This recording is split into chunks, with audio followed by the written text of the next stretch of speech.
JBN, we keep you informed. 12-year-old reportedly partially paralyzed after schoolmate stabs him in the back. A 12-year-old first-form student was reportedly partially paralyzed after a 13-year-old girl stabbed him in the back with a metal comb at school. The incident happened on Wednesday at the Arden Extension High School. The boy was rushed to the University Hospital of the West Indies, where he underwent surgery. The boy's family has since retained the services of Queen's Counsel Valerie Nita Robertson after being dissatisfied with the school's response to the incident.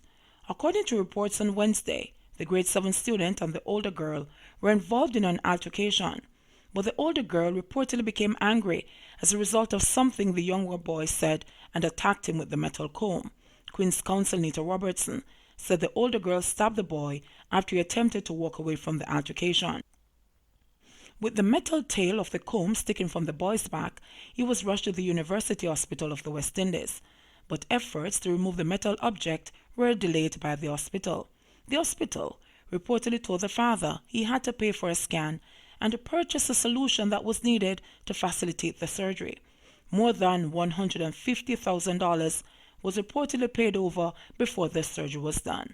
Queen's Counsel Nita Robertson says the boy was temporarily paralyzed in the left leg as a result of the stabbing. With a long road to recovery ahead for the boy, the child's family is upset because of the school's response. Artist murdered in Anchovy. The Anchovy police have launched a probe into the shooting death of an artist, Orlando Hennington, otherwise called Fido, or Schemers, who was shot and killed in Anchovy on Sunday night. Residents reportedly hearing explosions in the area about 11 p.m. They, however, went to make checks on Monday about 6:10 p.m. and discovered Hennington's body in a house and called the police. The police found him in a one-bedroom boardhouse, lying motionless on his left side on the floor in a pool of blood, with what appeared to be gunshot wounds to the head and upper body. He was later transported to the Cornell Regional Hospital, where he was pronounced dead. Cop sentenced to 9 years on gun charges.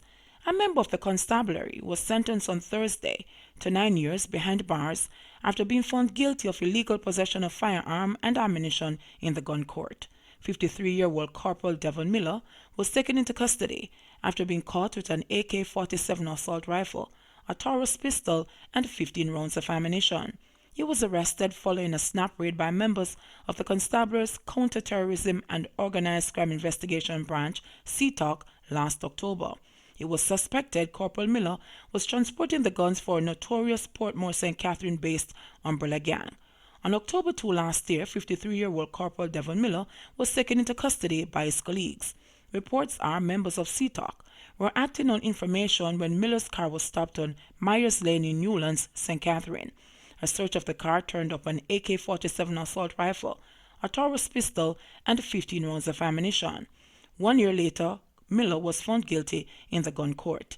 He was represented by attorneys Peter Champagny and Richard Lynch. During his sentencing, Miller's attorneys pleaded for leniency. The attorneys argued that Miller's 28 years of service to the Jamaica Constabulary Force should be used as a mitigating circumstance. The attorneys also pleaded with the judge to take into consideration Miller's loss of pension. The judge eventually handed down a sentence of 9 years for illegal possession of the AK-47 rifle. For illegal possession of the Taurus rifle, Miller was sentenced to 6 years, and for illegal possession of ammunition, he was sentenced to 2 years. The sentences will run concurrently, meaning he will serve only 9 years.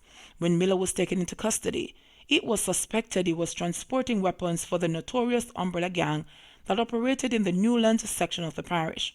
The week leading up to Corporal Miller's arrest was marred by several shooting incidents and a number of arrests. The umbrella gang was reportedly warring with rival factions in Tawana and Wheatham lanes. When Miller was arrested last year, it wasn't his first run-in with the law. He was arrested on June 18, 2011, after detectives from the then flying squad raided his house and found 47 rounds of ammunition. He was acquitted of that charge 2 years later. His attorney Peter Champagny had successfully argued that Miller came into possession of the ammunition lawfully. Grants Pen police seek information in suspected hit and run. The Grantspan Police in St. Andrew are appealing to members of the public for information that can assist their investigation of a suspected hit-and-run incident on Arcadia Drive, Kingston 8 on October 3. Reports are that about 3 a.m., officers on patrol found an unidentified man lying in the middle of the road. He appeared to have been hit by a motor vehicle and was pronounced dead at the hospital. The deceased man appears to be in his 30s. He is of fair complexion, about 5 feet 6 inches tall, and was clad in a black long-sleeve shirt and black shorts. Anyone with information that can assist investigators in any way is being asked to contact the Grantspan Police at 876-755-1597, Police 119 emergency number, or the nearest police station. Case against man accused of Dr. Linville Bloomfield's murder transferred to Portland.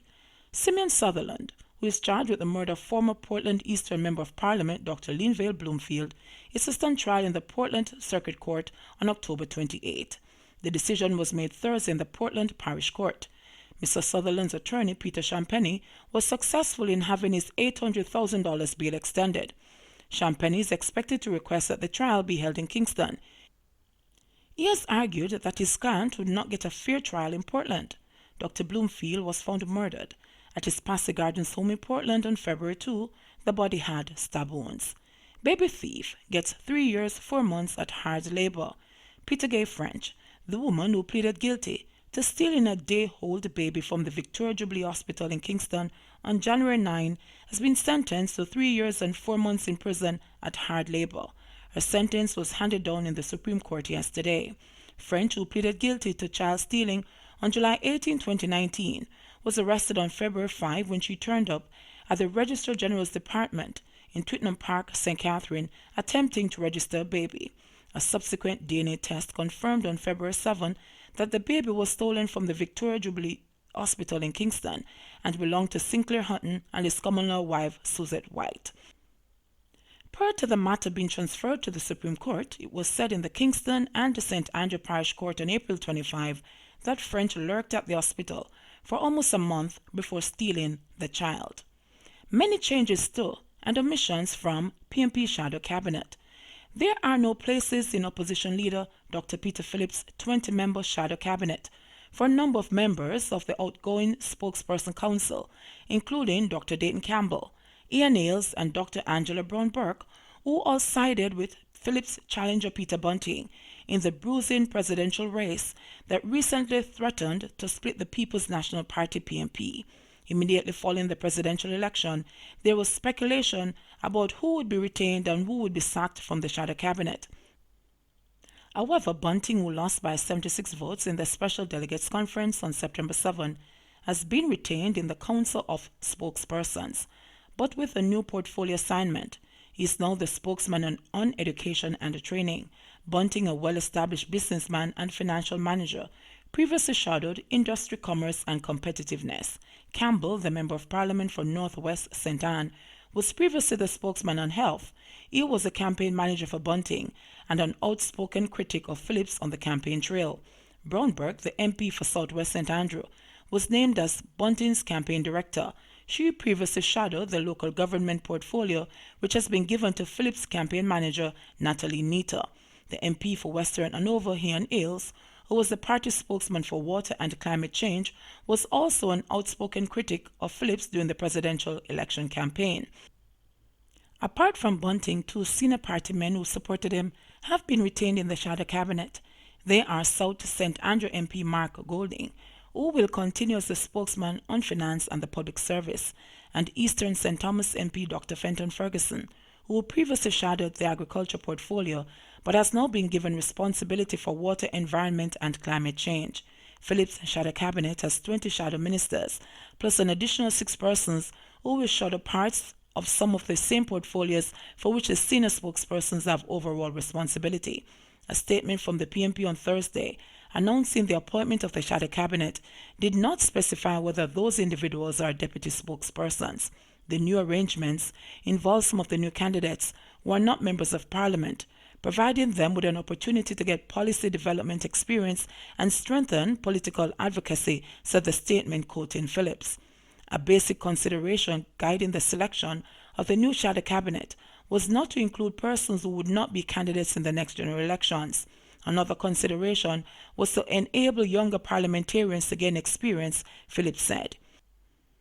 He explained that in keeping with the principle of broadening experience, the opportunity has been taken to appoint some new candidates as political portfolio support. There are 12 such appointments. They will work closely with portfolio shadow ministers and their task forces while sharing their professional skills and assist in engaging various stakeholder groups throughout the country, Phillips stated. The opposition leader appointed a lecturer in economics at the University of the West Indies UAE and candidate for West Central St. James, Dr. Andre Orton, a senator, to oversee the planning and development portfolio, which remains in the office of the leader of the opposition. Phillips will also be responsible for defense. The opposition leader also announced that Dr. Maurice Guy, MP for Central St. Mary, will be the new leader of opposition business in the House of Representatives, and Dwayne Vaz, MP for Central Westmoreland, the deputy leader. These changes are consequent on the assignment of Mr. Philip Paulwell, MP, and Ms. Natalie Nita, who have assumed the national campaign responsibilities as the PNP prepares for general elections during 16 months, said Phillips.